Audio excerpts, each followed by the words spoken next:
all about it. So I literally plucked police, so I can make that joke, right? Was it your smile that made me fall? Was it the deep tenor of your voice? I was tuned into your heart, but all I heard was white noise. Was it your crime adventures at night, or was it your peacefulness during the day? I've written over 1,000 words about you, and yet you managed to leave me with little to say. Was it your clumsiness, or was it your very short memory? I wondered when you met someone else, will you still think of me? Was it your breath was scattered across your face, or the flare of your nose when you were frustrated, or the wrinkle on your brow when you were irritated, or the slang you used when you were around stupid people and you hated? That sigh you make when you climbed to the top of the stairs and you finally made it? Was it the shape of your mouth when you kissed me? Oh, that I pray that you'll miss me? Was it your arms wrapped around me? Never thought that a person like you would harm me, that you would harm me? Stupid me? The feeling that you don't want me, now that's what alarmed me. And that smile is the one that got me. I used to dream about it at night, and now I won't let me sleep because the next time you smile, it won't be a smile for me. This one is called Method Fatality. When we kissed, it was much more than two lips touching. It was much more than two tongues pressing. It was much more than hands grabbing hair. It was more than arms holding tight. It was heaven, complete serenity. Our meeting was the epitome of serendipity. When we loved, it was much more than two bodies grinding. It was much more than two souls combining. It was much more than an exchange of feelings. It was more than untainted pleasure. It was heaven, complete insanity. Our bodies calling out in urgency. We were beings being pulled by gravity. But when we argued, it was much more than us fussing. It was much more than us bickering.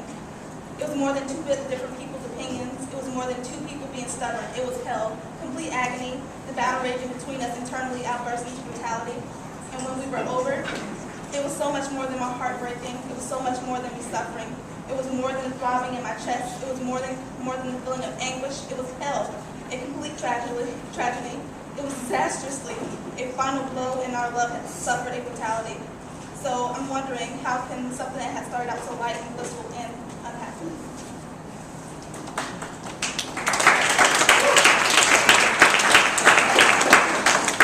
This was called Childish Game. How do I explain my broken heart so you can feel it? I want you to feel it. All the rawness that is leaking out through this gaping hole in my chest. I want to share this burden so I don't have to carry it alone. I don't want to carry it alone. I don't want to be alone. I want you to taste it.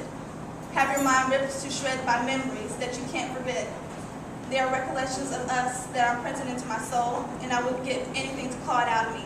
That this nauseating feeling in my stomach, it's spreading through my whole body, till my whole being is sick. And I want to purge this pain. I want to regurgitate what's left of my love for you. My love for you. My love for you has destroyed me. I let you slither your way into the core of me, and now there's nothing more of me. And all the world's a stage, and my life is just a silly comedy. He's a bitch. He got his ex-girlfriend pregnant about a month and a half ago. He does social today, so. Hey! No shame! So, yeah. And then this one is called Crime, Bloody Murder. She screamed out, "Someone take this heart out of me, it's not working." She didn't want something in her that was broken. Help me were her last words spoken. And it's a sad, sad day because the paramedics couldn't save her. Had her friends calling for a savior. They were texting everybody they knew begging for favors. Half these people don't care about her, all up in her business, and they don't even know the flavor. Called the doctor and the officer, and all they did was betray her.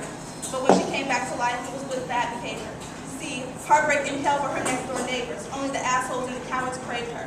But she was on a mission to send these bitches to meet their makers. Now what does that make her? The next Della Taylor, putting these suckers on the front of the newspaper. All her goodness was gone, they had made her. The bitch that was making a hit list so the tears no longer phased her and the bullets no longer raised her.